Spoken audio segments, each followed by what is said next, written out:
Também não nos desapegarmos de nós mesmas, e como esta virtude caminha juntamente com a humildade.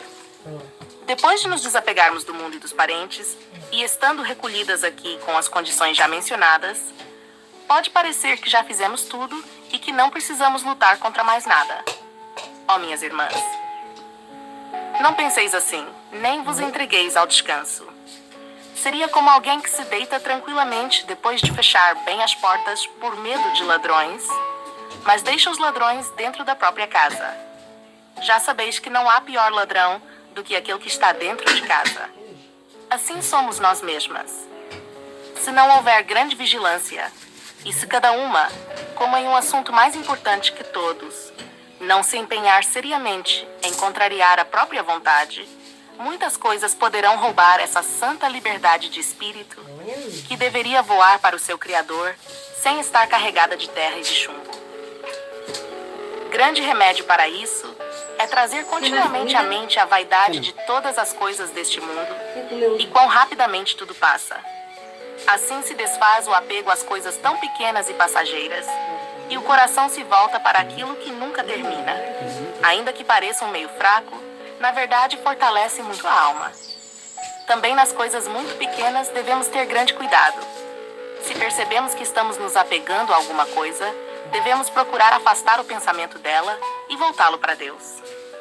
E Sua Majestade nos ajuda nisso. Ele já nos concedeu grande graça, pois nesta casa grande, parte desse caminho já está feito. Contudo, afastar-nos de nós mesmas e lutar contra nossas próprias inclinações é algo difícil, porque estamos muito unidas a nós mesmas e nos amamos muito. É justamente aqui que pode entrar a verdadeira humildade, porque esta virtude e aquela outra, o desapego, caminham sempre juntas. Parecem-me duas irmãs inseparáveis. Não são parentes dos quais eu aconselho afastar-se. Pelo contrário, devem ser abraçadas, amadas e nunca abandonadas. 3. Ó soberanas virtudes! Senhoras de tudo que foi criado, imperatrizes do mundo, libertadoras de todos os laços e armadilhas que o demônio prepara. Tão amadas de nosso Mestre Jesus Cristo. Quem possui essas virtudes pode enfrentar todo o inferno reunido e também o mundo com todas as suas ocasiões de pecado. Não deve temer ninguém, porque o reino dos céus lhe pertence. Não teme perder coisa alguma, pois não considera perda perder tudo. Tem apenas um temor, desagradar a Deus.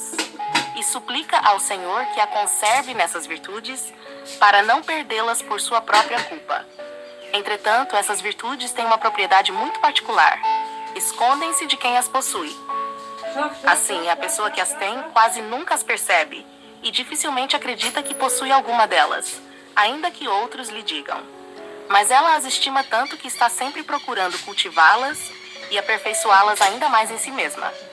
Contudo, aqueles que convivem com essas pessoas logo percebem essas virtudes, mesmo sem que elas o desejem. 4. Mas que loucura seria eu tentar elogiar a humildade e a mortificação. Elas já foram exaltadas pelo próprio Rei da Glória e confirmadas por tantos sofrimentos que ele suportou. Pois bem, minhas filhas, aqui está o verdadeiro trabalho, sair da terra do Egito. Quando encontrardes essas virtudes, encontrareis também o maná. Então todas as coisas vos parecerão boas. Mesmo aquilo que ao gosto do mundo parece amargo, para vós se tornará doce. Agora, pois a primeira coisa que devemos procurar é tirar de nós o amor excessivo a este corpo. Pois algumas de nós somos tão inclinadas ao conforto natural que há muito trabalho a fazer neste ponto. Somos também tão amigas da nossa saúde que é motivo até para louvar a Deus a guerra que essas duas coisas travam, especialmente entre as monjas e até mesmo entre aquelas que não o são. Mas algumas religiosas parecem não ter vindo ao mosteiro para outra coisa senão para procurar não morrer. Cada uma procura isso como pode. Aqui, na verdade, pouco espaço há para isso por causa do trabalho da vida religiosa. Contudo, eu desejaria que nem sequer existisse tal desejo. Determinai-vos, irmãs, viestes para morrer por Cristo e não para buscar conforto por Cristo. O demônio sugere que é necessário cuidar tanto da saúde para poder observar e conservar a regra. E assim, querendo conservar a regra por meio de tantos cuidados com a saúde, acontece que se passa um mês, talvez até um dia, sem cumpri-la plenamente. Então eu me pergunto, para que viemos aqui? Não tem mais que nos falte prudência neste assunto. Isso raramente acontece. Logo aparecem confessores preocupados, temendo que nos matemos com penitências. Mas esta falta de prudência é tão pouco comum entre nós, que se realmente cumpríssemos tudo o que nos é prescrito, já seria muito. 5. Aquelas que fazem o contrário do que estou dizendo, sei que pouco lhes importará o que digo, nem a mim o que digam de mim. 8:06 da manhã. Julgo por mim mesma que falam com razão, e acredito nisso com certeza. Tenho para mim que às vezes o Senhor quer que sejamos mais doentes. Pelo menos comigo. Ele usou de grande misericórdia, permitindo que eu fosse assim. Pois, como de qualquer modo eu acabaria buscando conforto, ele quis que ao menos houvesse uma razão para isso. É curioso observar algumas pessoas que vivem atormentando a si mesmas. Às vezes lhes vem um entusiasmo repentino de fazer penitências sem ordem nem discernimento. Essas penitências duram 2 dias, por assim dizer.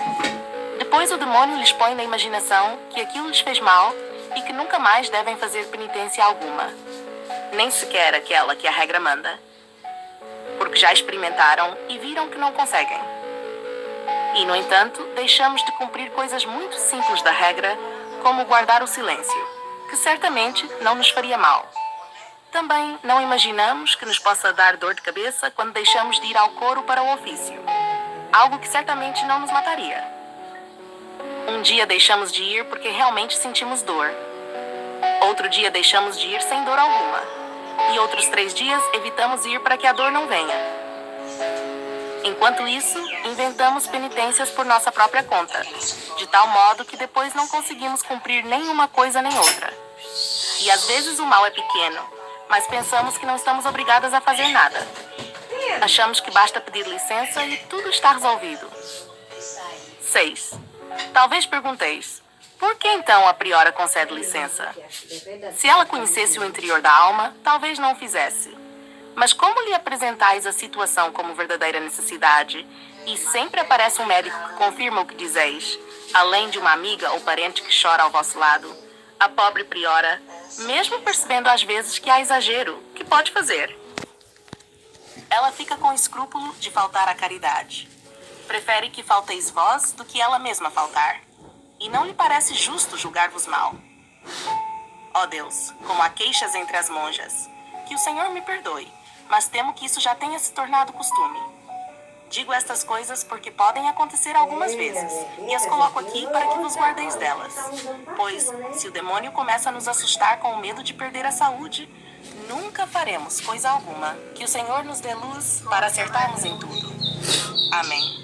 Já sabia no pai, nunca foi achado Maria o corpo. Eita, minha Maria aqui.